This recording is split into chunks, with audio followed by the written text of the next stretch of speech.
Assalamualaikum warahmatullahi wabarakatuh. Teman-teman, kita ketemu lagi untuk membahas soal-soal kompetensi teknis bimbingan dan konseling. Semoga usaha teman-teman ini dijabah oleh Allah bisa lulus pada ujian P3K pada tahap ketiga. Terima kasih masih mengikuti channel ini, semoga bermanfaat.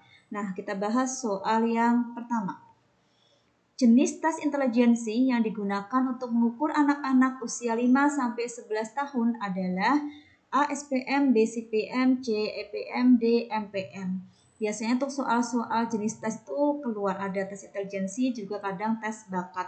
Jadi teman-teman perlu pelajari ya. Jadi untuk soal nomor 1 ini, jawaban yang benar itu adalah yang A. Yang B ya, yaitu CPM. Nah, sekarang kita bahas. Jadi CPM itu dikeluarkan pada tahun 1938 Masehi oleh John C. Raven.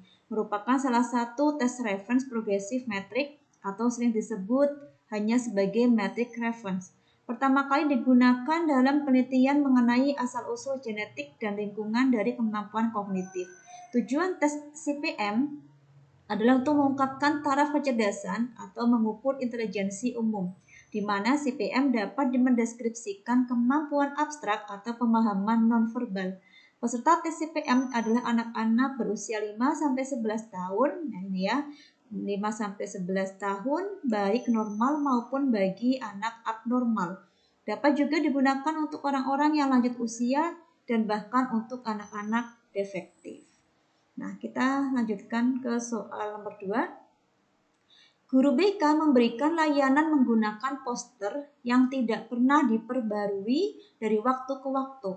Poster yang sama juga digunakan untuk memberikan layanan dalam beberapa strategi, seperti bimbingan klasikal, bimbingan kelompok, bahkan konseling kelompok. Akibatnya, layanan bimbingan dan konseling tidak memperoleh hasil yang optimal karena A. Guru BK kurang mumpuni dalam mengembangkan media.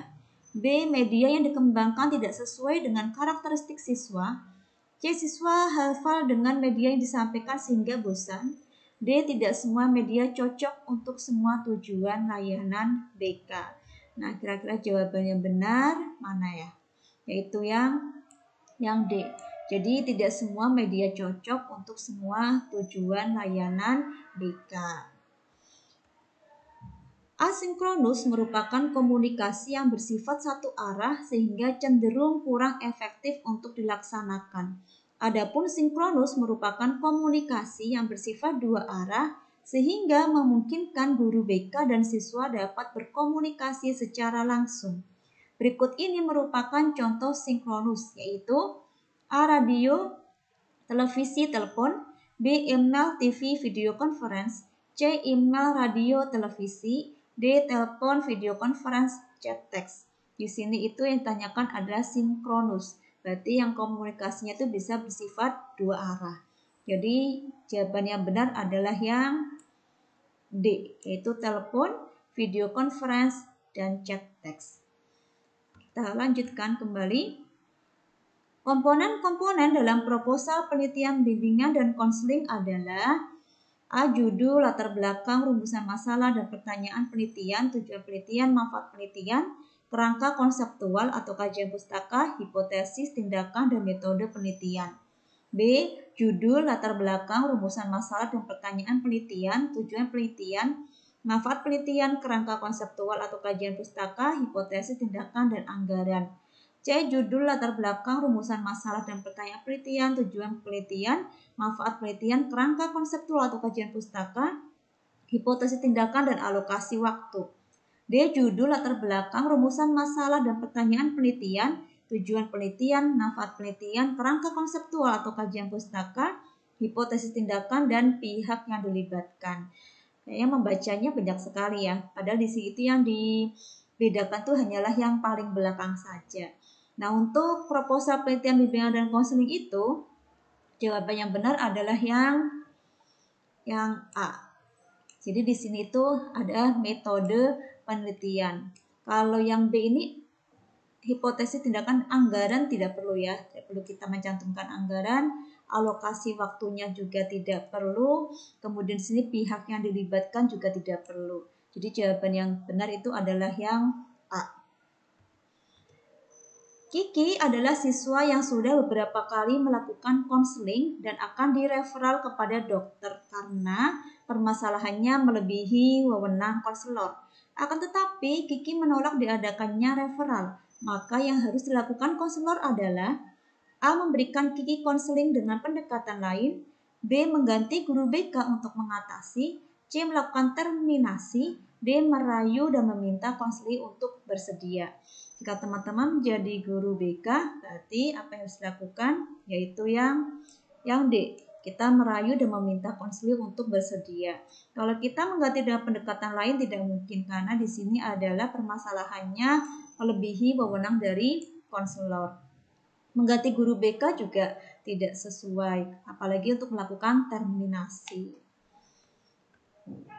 Komponen yang harus dilibatkan dalam melakukan layanan konsultasi adalah A. Koordinasi, berbagi ide, perencanaan konselor, B. Koordinasi, kolaborasi, berbagi informasi, C. Hubungan superior-inferior melakukan observasi, D. Observasi, kolaborasi, hipotesis, tindakan mutlak. Nah, berarti komponen apa yang harus dilibatkan? Yaitu yang B. Adanya koordinasi, kolaborasi, dan juga berbagi informasi. Soal berikutnya, profil perkembangan intelektual SMA di bawah ini yang benar adalah A. Kecakapan dasar khusus atau bakat mulai menunjukkan kecenderungan lebih jelas. B. Kecakapan dasar umum atau general intelligence menjadi laju perkembangan yang terpesat. C. Sudah mampu mengoperasikan kaidah-kaidah logika formal. D. Mampu membuat generalisasi yang lebih konklusi dan komprehensif. Nah, di sini mari kita lihat ya. Jadi untuk soal nomor 7 ini jawaban yang benar adalah yang C, yaitu sudah mampu mengoperasikan kaidah-kaidah logika formal. Di sini ada perbedaan profil perkembangan intelektual antara siswa SMP dengan siswa SMA. Karena ditanyakan di sini adalah SMA, nah kita lihat di sini. Jadi yang ada di jawaban ini adalah yang C, yaitu sudah mampu mengoperasikan kaidah-kaidah logika formal serta kemampuannya membuat generalisasi. Kemudian tercapainya titik puncak, kecenderungan bakat tertentu mencapai titik puncak kematangannya, gitu ya. Yang kita lanjutkan kembali ke soal berikutnya. Hasil identifikasi peserta didik dalam satu kelas adalah siswa grogi bicara di depan umum, pasif dalam diskusi, bertanya jika ditunjuk. Atas dasar kebutuhan di atas, maka yang dilakukan oleh guru BK adalah A. Melakukan konseling, B. Memberikan materi tips percaya diri, C. Memberikan keterampilan asertif, D. Memaksa dia untuk berbicara di depan kelas setiap hari. Yang D ini tidak mungkin ya, kita sebagai guru BK tidak mungkin memaksa siswa. Jadi nomor 8 ini jawaban yang tepat adalah yang B, yaitu kita sebagai guru BK memberikan materi tips percaya diri karena di sini adalah siswanya grogi bicara depan umum, pasif dalam diskusi, dan juga bertanya jika hanya ditunjuk. Kita lanjutkan ke soal berikutnya. Sebagaimana pengembangan layanan responsif yang lain, pengaplikasian teknik relaksasi melalui beberapa prosedur sistematis. Berikut ini adalah prosedur relaksasi yang benar. A. Prarelaksasi, relaksasi mental, relaksasi otot. B. Relaksasi otot, relaksasi mental, pasca relaksasi. C. Relaksasi mental, relaksasi otot, pasca relaksasi. D. Prarelaksasi, relaksasi otot, dan relaksasi mental. Jawaban nomor 9 yang benar adalah yang D. Prarelaksasi, kemudian relaksasi otot, dan relaksasi mental. Soal yang terakhir, seorang siswa memiliki gangguan kecemasan akademik yang cukup serius. Setiap kali menjelang pekan ujian, dia jatuh sakit. Guru BK dapat membantu siswa dengan memberikan layanan A. Dasar melalui bimbingan klasikal teknik relaksasi, B. Responsif melalui konseling kelompok topik mengatasi kecemasan, C. Dasar melalui bimbingan kelompok topik mengatasi kecemasan, D. Responsif melalui konseling individu teknik relaksasi. Di sini adalah seorang siswa, berarti jelas menggunakan konseling individu. Kemudian mengalami kecemasan akademik yang cukup serius. Kalau cukup serius berarti menggunakan responsif.